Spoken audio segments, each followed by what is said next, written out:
Bismillahirrahmanirrahim. Assalamualaikum warahmatullahi wabarakatuh. Waalaikumsalam warahmatullahi wabarakatuh. Pemirsa Isakers dimanapun Anda berada, kembali lagi bersama kita di Lebih Dekat Bersama Ustadz di program Ustadz Menjawab.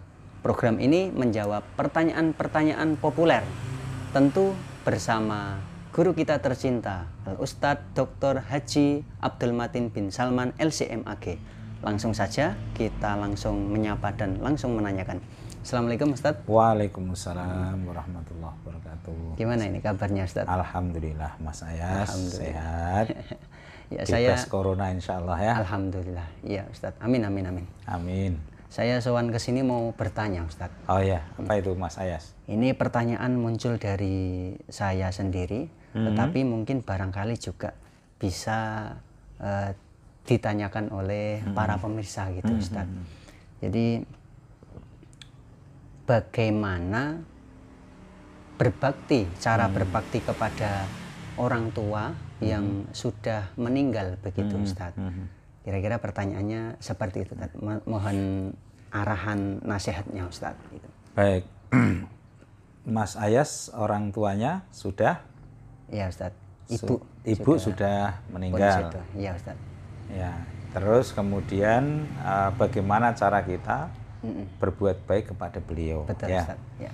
Baik, terima kasih. Assalamualaikum warahmatullahi wabarakatuh. Waalaikumsalam warahmatullahi wabarakatuh. Isakher rahimakumullah, pada kesempatan kali ini kita akan membahas kaitannya dengan bagaimana kita melakukan kebaikan atau menjalankan kewajiban sebagai seorang anak ketika orang tua sudah meninggal. Betul Ustaz. Sebelum saya membahas tentang pertanyaan ini, sebenarnya di dalam Islam kita diwajibkan berbuat baik kepada kedua orang tua. Ada dua macam, ketika masih hidup dan sudah meninggal. Ketika masih hidup, batasannya adalah selama orang tua itu tidak menyuruh kita kepada kemusyrikan. Ya, selama kedua orang tua tidak menyuruh kepada kemusyrikan, maka lakukanlah apapun perintahnya, apapun titahnya orang tua ketika memerintahkan kepada kita, termasuk kalau seandainya orang tua tidak menghendaki pilihan kita. Itu juga bagian dari ketaatan kita kepada orang tua dan kebaikan kita kepada orang tua. Lalu kemudian bagaimana ketika sudah meninggal? Ketika sudah meninggal, Rasulullah Shallallahu Alaihi Wasallam pernah ditanya oleh seorang sahabat bagaimana dia harus melakukan kebaikan kepada orang tua ketika orang tuanya sudah meninggal. Rasulullah menjawab, as-sholatu alaihima. Yang paling utama adalah berdoa untuk kedua orang tua. Maka itu hadis Rasulullah menyampaikan, idza mata ibnu adama in qata'a amaluhu illa min thalathin. Ketika kita meninggal, amal ibadah kita itu terputus secara otomatis kecuali tiga hal. Yang pertama, sedekah jariyah, yaitu sedekah yang pahalanya akan terus mengalir seperti bangun masjid, jembatan, memperbaiki jalan, kemudian menyantuni anak yatim, kemudian menyantuni fakir miskin. Itu amal jariyah. Karena ketika dia menyantuni anak yatim atau fakir miskin, kemudian dia melakukan kebaikan, maka kebaikannya itu akan terus mengalir kepada orang yang menyantuni. Lalu kemudian itu salah satu contoh saja ya, masih banyak sedekah jariyah yang lain. Lalu kemudian berikutnya adalah ilmun yuntafa'u bihi. Yang kedua adalah ilmu yang bermanfaat. Ilmu yang bermanfaat itu yang bagaimana? Ilmu yang bermanfaat adalah orang yang belajar ilmu kemudian mengajarkannya. Namanya ilmu yang bermanfaat. Yang kemudian yang kedua, al-amal bil ilmi, yaitu dengan melakukan perbuatan, pekerjaan dengan ilmu yang dia peroleh. Jadi sholat dengan ilmunya, sedekah dengan ilmunya, lalu kemudian ilmu yang diajarkan. Jadi dia akan terus. Jadi tidak hanya sekedar ilmu yang diajarkan, tetapi melakukan kegiatan, melakukan ibadah, melakukan apapun dengan ilmu yang dia pelajari. Yang berikutnya adalah waladun solihun yad'u lahu. Jadi anak soleh saja tidak cukup. Anak soleh saja tidak cukup. Disebutkan Rasulullah waladun solihun. Ada terusannya. Kita sering berhenti di situ. Padahal terusannya yad'u lahu, yang mau mendoakan kepadanya atau mendoakan orang tuanya. Jadi disinilah Rasulullah mengatakan as-sholatu alaihima. Berdoa, sholat itu artinya kan doa. As-sholatu hiya ad-doa. Sholat adalah doa. Karena itu setelah meninggal yang paling utama jangan pernah, kalau saya dulu diijazahi oleh kiai saya, oleh guru saya, untuk setiap kali habis sholat 5 waktu minimal 1 kali Al-Fatihah dikhususkan untuk orang tua. Nah, itu yang pertama. Yang kedua, wal istighfar lahuma. Kemudian yang kedua adalah memohonkan ampun kepada kedua orang tua. Contoh misalnya Allahumma gfirli wali walidayya warhamhuma kama rabbayani shaghira. Nah, itu termasuk istighfar. Maka di dalam doa, kalau saya setelah itu ngimami, itu selalunya tersilip doa itu. Kalau saya karena ngimami, maka doa saya diamini oleh makmum, saya katakan Allahumma gfir lana dzunubana wa dzunuba abaina wa dzunuba walidina warhamhuma warhamhum, dan seterusnya. Nah, karena itu maka yang kedua adalah memohonkan ampun kedua orang tua kepada Allah Subhanahu wa ta'ala. Yang ketiga adalah infad ahdihima.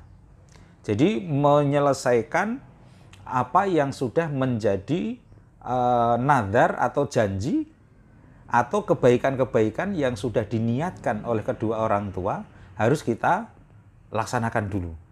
Apalagi yang berupa dain atau bentuknya hutang.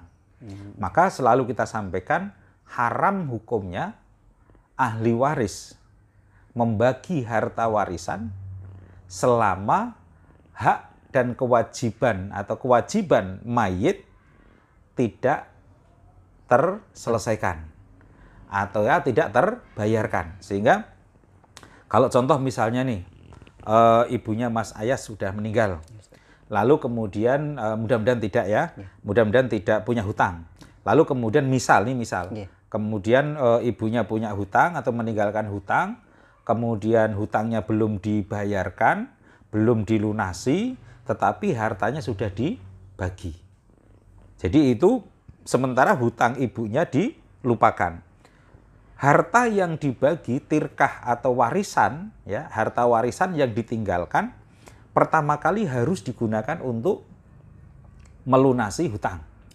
Syukur-syukur kalau tidak perlu dijual, dibagi sesuai dengan harta warisan, tetapi anak-anaknya berusaha untuk melunasi.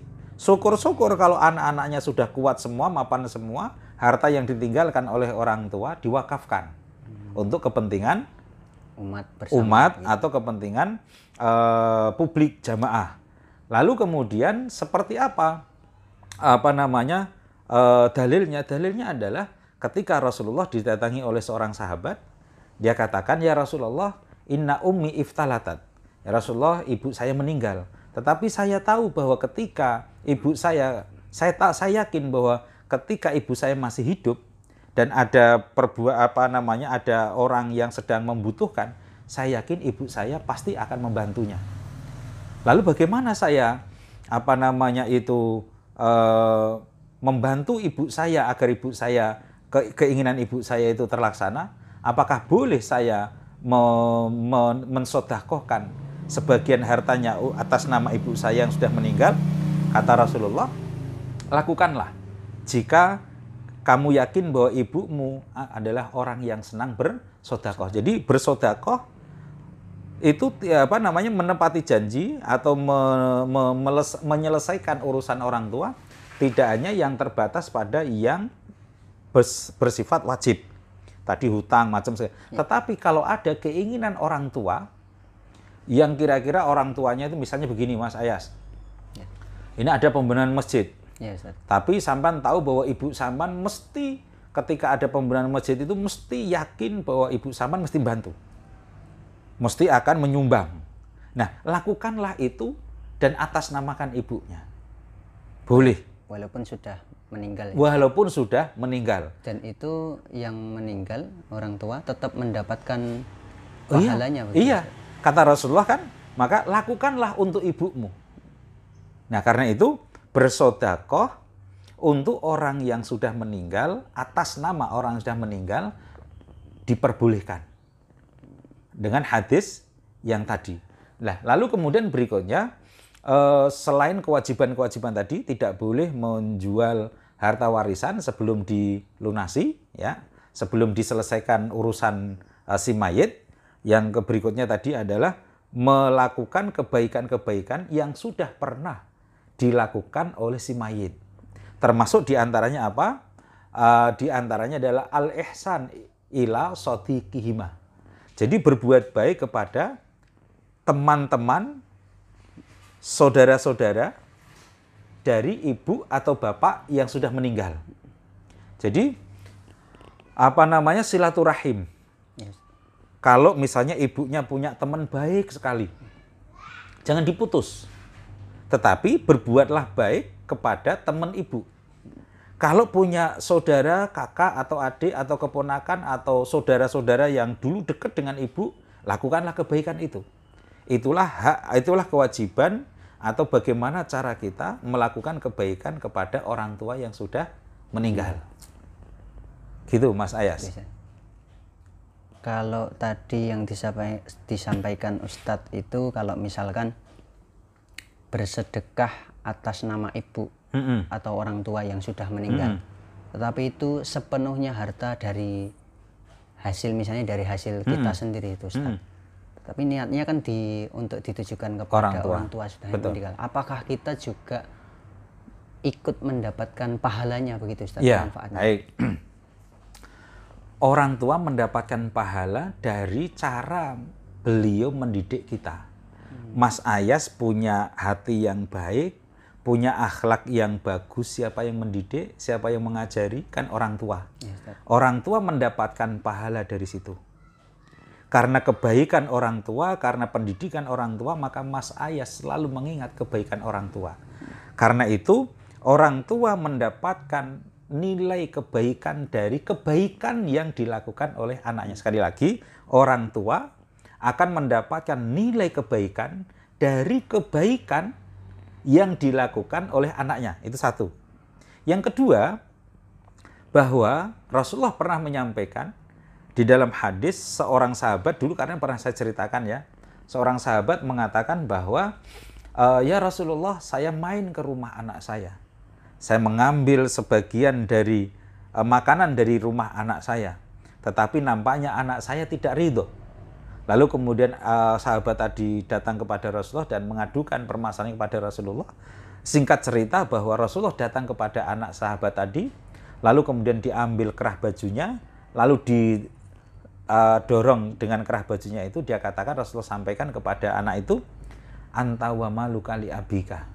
Kamu dan hartamu itu milik orang tuamu. Kata abun bukan sekedar bapak, tetapi orang tua. Artinya, yang sampean punya adalah milik orang tua.